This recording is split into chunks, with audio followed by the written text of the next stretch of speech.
Hello सभी को, आप सभी का स्वागत है द प्रॉम्प्ट कॉर्नर में। तो जैसे कि 29 तारीख को हमारा आर का पेपर कोड है जिसका BOE 071। तो आज हम लोग करेंगे यूनिट 1 एक शॉट में, और इसको एक तरीके से रिवीजन सीरीज में रखते हैं, और जो लोग नहीं पढ़े पहली बार देख रहे हैं उनको भी एक यूनिट 1 कवर करा देते हैं ताकि इजी तरीके से कर लें। इसमें मैंने सिर्फ छोटे छोटे नोट्स लिखे हैं, छोटे छोटे पॉइंट्स लिखे हैं, क्योंकि ये सारी बेसिक चीज़ें आपने क्लास 6-7 से लेके क्लास 11-12 और यहाँ की फर्स्ट ईयर और एनर्जी साइंस में भी पढ़ा होगा ये सब चीज़ों को। तो मैं ज़्यादा डिटेल में नहीं जाऊँगा, ऊपर ऊपर से ही पढ़ाऊँगा। अगर आप लोग बैक बेंचर्स से तो देख सकते हैं टॉपर्स लोग यहाँ पे ना रहे, और मेरी उनसे गुजारिश रहेगी कि टॉपर लोग अपना अलग पढ़े, क्योंकि मैं बहुत ही कंसाइज वे में नोट्स देता हूँ ताकि मैं ओवरऑल आइडिया देने की कोशिश करता हूँ कि उस टॉपिक के अंदर है क्या, ताकि आप लोग लिख सके। और आप लोग फाइनल ईयर में तो आप उतने भी बेवकूफ़ नहीं है कि आप शब्द बना के लिख नहीं पाएंगे। तो मेरा जो मोटिव रहता है कि जो बच्चे अभी तक कुछ नहीं पढ़े उनके दिमाग में कुछ ना कुछ बैठ जाए ताकि वो लिख पाए। तो चलिए हम लोग शुरू करते हैं। तो पहला है कि हमारा रिन्यूएबल सोर्स ऑफ एनर्जी होता क्या है। देखो, रिन्यूएबल शब्द से मतलब समझ में आता है कि रिन्यू का मतलब होता है बार बार यूज करना, मतलब कर सके हम उसको। Renewable sources of energy are those that never run out. मतलब रिन्यूएबल सोर्स ऑफ एनर्जी वो होते हैं जो कभी ख़त्म ही नहीं हो पाते हैं, एंड उसको हम बार बार यूज कर सकते हैं। ये नेचर से आते हैं और इन्वायरमेंट को हार्म भी नहीं करते। जैसे एग्जांपल में सोलर एनर्जी, जैसे आप देखते होंगे घरों में बहुत जगह पे यूज़ होता है। सोलर पैनल यूज़ करते हैं हम लोग, सन से इलेक्ट्रिसिटी बनाते हैं। सॉरी। और विंड एनर्जी भी आपने पढ़ा होगा। विंड एनर्जी में देखते हैं वो जो हमारा विंड मिल होता है वो घूमता है जिससे इलेक्ट्रिसिटी जनरेट होती है, मतलब एयर के मूवमेंट से हम लोग इलेक्ट्रिसिटी प्रोड्यूस करते हैं। फिर हाइड्रो पावर, जो आपने देखे होंगे डैम्स बनते हैं उसमें हम लोग जनरेटर लगाते हैं, जो पानी का फ्लो होता है उससे इलेक्ट्रिसिटी बनाते हैं हम लोग। फिर होता है बायोमास एनर्जी, जो भी वेस्टेज होती हैं जैसे काऊ डंग से जो गैस प्रोड्यूस होती है उसको हम लोग यूज कर सकते हैं। फिर आता है सेकंड हमारा non renewable resources of energy. देखो, वो रिन्यूएबल था, इसका मतलब था कि जो इन्वायरमेंट को हार्म भी नहीं करता था, जिसको हम बार बार यूज़ भी कर सकते थे। नॉन रिन्यूएबल का मतलब होता है कि जिसको हम बार बार यूज़ नहीं कर सकते हैं, मतलब एक लिमिटेड फॉर्म में ही हमारे नेचर में अवेलेबल है। तो non renewable resources of energy are those that can finish one day because they can't be replaced quickly once used. आप जानते हैं कि कोयला जैसे जो कोयला को बनने में जो टाइम लगता है वो मिलियंस ऑफ ईयर या बिलियंस ऑफ ईयर्स लगते हैं। हाई प्रेशर हाई टेम्परेचर चाहिए होता है उसको बनने के लिए, काफ़ी लंबा टाइम है। जैसे आप, तो वही चीज़ है कि अगर एक बार हम यूज़ करते करेंगे, अगर धीरे धीरे अगर उस चीज़ पे कंट्रोल ना करें तो वो एक ना एक दिन डिप्लीट होने लगेंगी। उस जैसे कि एग्जांपल में कोल हो गया, पेट्रोलियम हो गया, जो भी नेचुरल गैस मिलते हैं, या न्यूक्लियर एनर्जी। हाँ जी, हाँ, आपने सोचा होगा कि न्यूक्लियर एनर्जी हमारा रिन्यूएबल में आता है। नहीं, रिन्यूएबल में नहीं आता है। हाँ, भले ही छोटे अमाउंट ऑफ न्यूक्लियर जो भी हमारा क्या बोलते हैं, जैसे जो टाइटेनियम यूज़ करते हैं हम लोग, सॉरी टाइटेनियम, यूरेनियम जो यूज़ करते हैं हम लोग न्यूक्लियर एनर्जी बनाने के लिए, वो नेचर में पाया जाता है, लेकिन वो non renewable source of energy होता है। भले उसके कम अमाउंट में हम लोग ज़्यादा एनर्जी बना लेते हैं, वो अलग चीज़ है। अब आता है non conventional energy resources. Non conventional energy resources वो होते हैं जो रिन्यू हो सकते हैं, मतलब बार बार यूज़ हो सकते हैं, या बार बार मतलब बहुत जल्दी बन सकते हैं होते हैं, एंड नेचुरल रिसोर्सेज में मिलते हैं। मतलब नेचुरल रिसोर्सेज में जो नेचर हमें देता है, मतलब नेचुरली ये पाया जाता है नेचर के अंदर। ये ट्रेडिशनल ये ट्रेडिशनल फ्यूल जैसे कोल, पेट्रोलियम एंड नेचुरल गैस का अल्टरनेटिव होता है। जो भी हमारे पास ट्रेडिशनल फ्यूल्स है जैसे कि कोल हो गया, पेट्रोलियम हो गया, और जो नेचुरल गैसेज होता है उनका ये अल्टरनेटिव होता है हमारा non conventional source of energy. इनका मेन क्या होता है, इनका जो मेन एम होता है वो पोल्यूशन कम करना। अब जैसे जानते हैं कि जब ये रिन्यूएबल सोर्स ऑफ एनर्जी हम लोग यूज़ करते हैं, जैसे जियोथर्मल हो गया, हमारा हाइड्रो पावर प्लांट हो गया, चाहे विंड एनर्जी हो गया, ये सब क्या करता है, नेचर को लगभग ऑलमोस्ट नेग्लिजिबल के हिसाब से वो क्या करता है, नेचर को हार्म करता है। नो पॉल्यूशन, कोई पॉल्यूशन नहीं होता है। हाँ, थोड़ी बहुत उनमें भी दिक्कतें होती हैं, लेकिन उनको हम उसके अंदर में पढ़ेंगे कि उनकी क्या लिमिटेशंस है और क्या डिसएडवांटेज है, उसके अंदर पढ़ेंगे हम लोग वो चीज़ें। पॉल्यूशन कम करता है, एनर्जी को कंजर्व करता है, एंड फ्यूचर जनरेशन के लिए सस्टेनेबल एनर्जी प्रोवाइड करता है। तो एक क्वेश्चन ये भी बन सकता है कि सस्टेनेबल डेवलपमेंट होता क्या है। तो अ, थोड़ी देर में इसको समझाते हैं। सस्टेनेबल डेवलपमेंट का मतलब आखिर होता क्या है। जैसे हम लोग अभी हैवली डिपेंडेंट है किस चीज़ पे, हम लोग नॉन रिन्यूएबल रिसोर्सेज जैसे कोल, पेट्रोलियम, इन सब पे हैवली डिपेंडेंट है। जैसे कि अभी के टाइम में पॉपुलेशन ज़्यादा बढ़ चुका है, गाड़ियाँ ज़्यादा आ गई है, पेट्रोल ज़्यादा यूज़ हो रहा है, डीजल ज़्यादा यूज़ हो रहा है। तो धीरे धीरे जो नेचुरल रिसोर्सेज है हमारे पास वो धीरे धीरे डिप्लीट हो रहे हैं। अगर हम शिफ्ट नहीं करते रिन्यूएबल सोर्सेज ऑफ एनर्जी पे तो ये बहुत जल्दी ख़त्म हो जाएगा, और ख़त्म अगर होता है तो ये जो हम लोग अभी यूज़ कर रहे हैं नेचुरल रिसोर्सेज को, वो जो फ्यूचर जनरेशन के लिए एक सपने की तरह रह जाएगा, एक रेयर रिसोर्सेज की तरह ही रह जाएगा, जो पास्ट में ही रहेगा, बस उनके पास फ्यूचर में नहीं रहेगा।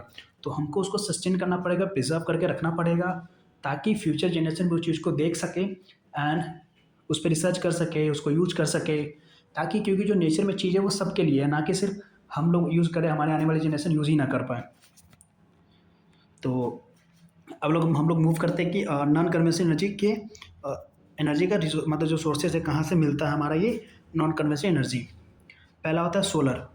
सोलर आपने देखा ही होगा कि सोलर में जैसे हमारा ये ऐसे पैनल लगा होता है, ये सब कॉमन चीज़ें हैं। और यहाँ पे हमारा दो वायर होते हैं जिससे हम इलेक्ट्रिसिटी लेते हैं। विंड एनर्जी में हमारा ऐसे बना होता है, और यहाँ पे हमारा ये टरबाइन लगा होता है, यहाँ पे ये टावर होता है, यहाँ पे बेस होता है। इन सब चीज़ों को हम लोग अच्छे से पढ़ेंगे यूनिट 2 3 में, बढ़िया तरीके से पढ़ेंगे इसको। फिर हमारे पास बायोमास एनर्जी, जो रूरल एरियाज़ होते हैं उनमें प्लांट एंड एनिमल वेस्ट से मिलता है जो भी एनर्जी होता है। जियोथर्मल एनर्जी में अर्थ का जो एक कोई हॉट स्पॉट होता है, जो हमारे जो अर्थ के अंदर जो गर्मी है उसको हम लोग यूज करते हैं। टाइडल वेव एनर्जी, जो कोस्टल एरियाज मतलब जो समुद्र में जो वेव्स आती हैं उनसे भी हम लोग इलेक्ट्रिसिटी प्रोड्यूस कर सकते हैं। अब इसके एडवांटेजेस क्या है? पॉल्यूशन फ्री, कोई पॉल्यूशन नहीं करता है, नेचर में रिन्यूएबल है, मतलब एंड ही नहीं होता, मतलब इसको बार बार यूज़ कर सकते हैं। लो ऑपरेटिंग कॉस्ट, जो ऑपरेटिंग कॉस्ट होता है वेरी लो होता है क्योंकि नेचर के ऊपर डिपेंड करता है ये सारी चीज़ें। जो रूरल डेवलपमेंट होते हैं जैसे विलेज में एम्प्लॉयमेंट एंड इलेक्ट्रिफिकेशन इंक्रीज होता है इससे। Energy security, foreign oil import dependency कम हो जाती है। अब जैसे पेट्रोलियम, जैसे अब इंडिया में तो ज़्यादा पेट्रोल जो भी फॉसिल फ्यूल्स होते हैं हमारे, उसका तो ज़्यादा हब है, नहीं तो हम लोग जैसे रसिया यूक्रेन यहाँ से हर जगह से हम लोग क्या करते हैं, पेट्रोलियम जो बैरल्स होते हैं ऑयल के हम लोग वहाँ से इम्पोर्ट करते हैं, तो उन पर हमें कम डिपेंड होना पड़ेगा।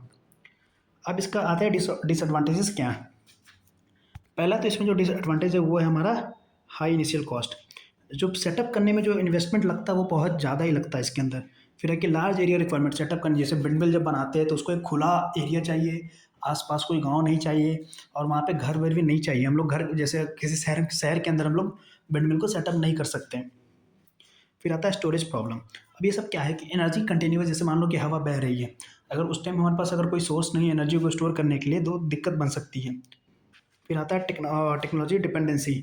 एफिशिएंट टेक्नोलॉजी कॉस्टली हो सकती है, जो भी टेक्नोलॉजी उस पर उसको जैसे जो भी रिसोर्सेज होती है, जो भी एनर्जी हम लोग यूज़ करते हैं उसको अच्छे से स्टोर करने के लिए हम लोग क्या क्या कर सकते हैं, जो भी टेक्नोलॉजी लगता है वो बहुत ज़्यादा कॉस्टली हो सकता है। जैसे विंडमिल बनाने में बहुत सारे गियर्स लगते हैं, मोटर्स लगते हैं, जनरेटर लगते हैं, इट मे बी कॉस्टली। अब हम लोग मूव करते हैं जो नेक्स्ट टॉपिक, और ये एक तरीके से लास्ट टॉपिक है। सोलर सेल के अंदर ही हमको सारा चीज़ पढ़ना है अब कि कैसे कैसे क्या। पहला टॉपिक था रिन्यूएबल, नॉन रिन्यूएबल और नॉन कन्वेंशनल था। उसके एडवांटेज और डिसएडवांटेज पढ़ने थे और सोर्सेज पढ़ने थे, वो एक पार्ट था। और ये सेकंड पार्ट है हमारा सोलर सेल। सोलर सेल को ही हम लोग फोटोवोल्टाइक सेल भी कहते हैं। सोलर सेल एक क्या करता है, एक सेमीकंडक्टर डिवाइस है। आपने अगर सेमीकंडक्टर पढ़ा होगा तो जैसे उसमें क्या करते हैं, सेमीकंडक्टर हमारा होता है क्या है, जैसे एक होता है कंडक्टर, एक होता है इंसुलेटर, तो उन दोनों के बीच में जो कंडक्टिविटी रहती है उसी को हम लोग सेमीकंडक्टर बोलते हैं। तो इसके लिए हम क्या, एक सेमीकंडक्टर डिवाइस होता है जो क्या करता है, सनलाइट, जो भी सनलाइट आती है, जैसे मान लो कि ये हमारा सन है, ये हमारा सोलर प्लेट है, सन की जो भी रेज आती है, इस रेज को, जो हमारा सोलर रेडिएशन होता है, इसको क्या करता है, डायरेक्टली इलेक्ट्रिसिटी में हम इसको कन्वर्ट करता है। जब सनलाइट में जो फोटोन्स एक रेज होती है सोलर सेल के पे फॉल होती है, सोलर सेल पे पड़ती है, तो इलेक्ट्रॉन्स एक्साइट होकर क्या करते हैं, इलेक्ट्रिक करंट को जनरेट करते हैं। इस प्रोसेस को फोटोवोल्टेइक इफेक्ट भी कहते हैं। जैसे सन का जो फोटोन्स जब टकराते हैं, स्ट्राइक करते हैं सोलर सेल्स को, और जो इलेक्ट्रॉन्स एक्साइट होकर इलेक्ट्रिसिटी प्रोड्यूस करता है, इस प्रोसेस को हम लोग फोटोवोल्टेइक इफेक्ट भी कहते हैं, और इसीलिए इसका नाम फोटोवोल्टेइक सेल भी है। सोलर सेल मटेरियल कौन कौन से यूज़ करते हैं हम लोग? सबसे ज़्यादा यूज़ करते हैं हम लोग सिलिकॉन, मोस्ट कॉमन होता है और चीप होता है, एफिशिएंट होता है। फिर हम लोग यूज़ करते हैं गैलियम आर्सेनाइड, जीएएस यूज़ करते हैं, हाई एफिशिएंट होता है लेकिन बहुत ज़्यादा एक्सपेंसिव भी होता है। फिर हम लोग यूज़ करते हैं कैडमियम टेलोराइड, सीडीटी। फिर आता है हम लोग यूज़ करते हैं कॉपर इंडियम डिसेलेनाइड। अब हम लोग थोड़ा वर्किंग को समझते हैं कि जैसे मान लो कि हमारा ये, इसमें हम लोग दो सेमीकंडक्टर को यूज़ करते हैं, एक होता है एन टाइप सेमीकंडक्टर, एक होता है पी टाइप सेमीकंडक्टर। और एन टाइप सेमीकंडक्टर में हम जानते हैं कि नंबर ऑफ जो मेजॉरिटी चार्ज कैरियर्स होते हैं वो होल्स होते हैं, और पी टाइप में जो हमारे मेजॉरिटी चार्ज कैरियर होते हैं वो इलेक्ट्रॉन्स होते हैं। तो यहाँ पे जब होल्स इधर आता है, इलेक्ट्रॉन्स इधर आता है, जब फ्लो होता है तो करंट यहाँ से क्या होता है, जैसे इधर हमारा नेगेटिव साइज और इधर हमारा पॉजिटिव। जब इलेक्ट्रॉन का फ्लो इस डायरेक्शन में होता है तो करंट हमारा इधर से ऐसे फ्लो होते रहता है। और यहाँ पे हमने लोड लगा रखा है ताकि लोड मीन्स जो कुछ भी हो गया, हम लोग चार्जर लगा दें, एसी लगा दें, कूलर लगा लें, कुछ भी लगा लें। और यहाँ पे हमारा होता है एंटी रिफ्लेक्टिंग कोटिंग, कि जो भी सनलाइट आता है उसको एब्जॉर्ब कर ले ये। अब सोलर सेल एरे क्या होता है? सिंगल सोलर सेल को आउटपुट, जो भी सिंगल सोलर सेल होता है उसका आउटपुट बहुत ही कम होता है, अप्रॉक्स 0.5 से लेकर 0.6 वोल्ट तक होता है। इसीलिए हम क्या करते हैं, मल्टीपल सोलर सेल को एक साथ सीरीज या पैरेलल में कन्वर्ट करते हैं, मतलब कनेक्ट करते हैं। जब कनेक्ट करते हैं तो सोलर सेल क्या होता है, वो सोलर सेल एरे बन जाता है। ये जो भी एरे बनता है ये सोलर सेल का, ये लार्ज पावर जनरेट करता है, जो होम ऑफिस या पावर प्लांट में लोग यूज कर सकते हैं। अब आता है कि सोलर सेल पावर प्लांट क्या होता है, इसको हम लोग थोड़ा डिटेल में पढ़ेंगे। चलते हैं अब यहाँ पे देखते हैं कि limitation of solar cells. Solar cell की लिमिटेशंस क्या है? जैसे हाई इनिशियल कॉस्ट, सेटअप करने में बहुत महंगा होता है, बहुत पैसा लगता है एक बार सेटअप करने में। वेदर डिपेंडेंट होता है, क्या जैसे रेनी मौसम है, रात को चाहे क्लाउडी सीजन आ गया, क्लाउड आ गया, इस टाइम में क्या होता है, जो भी एफिशिएंसी होती है सोलर सेल की वो बहुत कम हो जाती है। फिर आता है हमारा energy storage problem.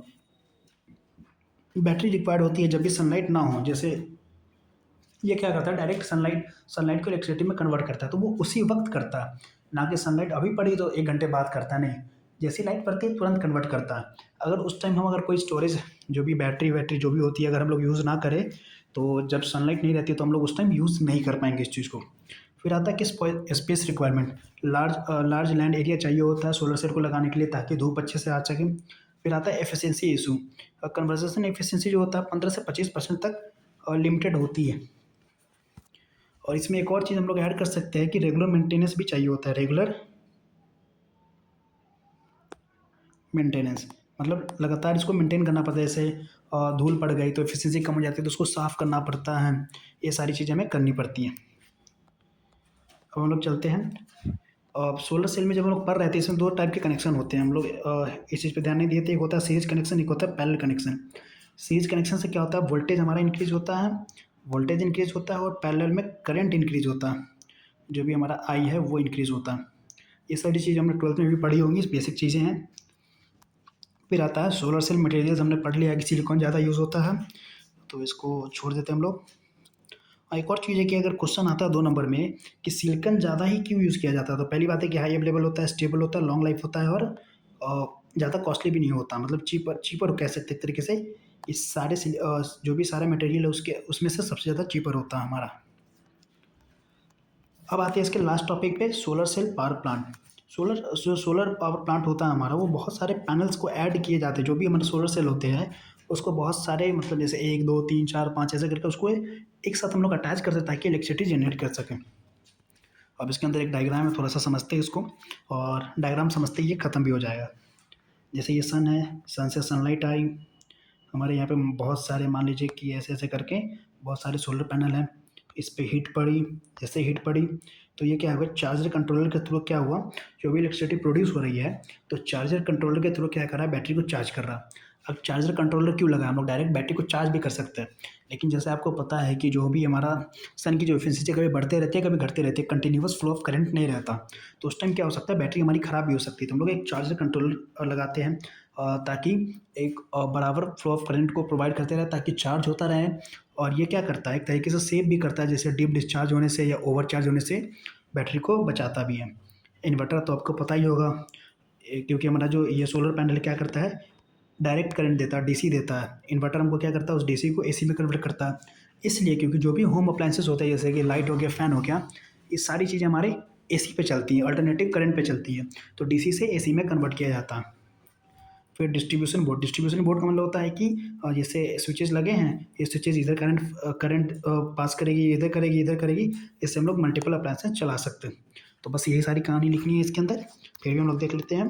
Component solar panel device है जो सनलाइट को इलेक्ट्रिसिटी में कन्वर्ट करता है। चार्ज कंट्रोलर बैटरी के चार्जिंग को कंट्रोल करता है और ओवर चार्जिंग या डीप डिस्चार्ज से बचाता है। बैटरी बैंक क्या करता है, जो भी एक्स्ट्रा इलेक्ट्रिसिटी होता है उसको स्टोर करता है। इन्वर्टर डायरेक्ट करंट को एसी में कन्वर्ट करता है।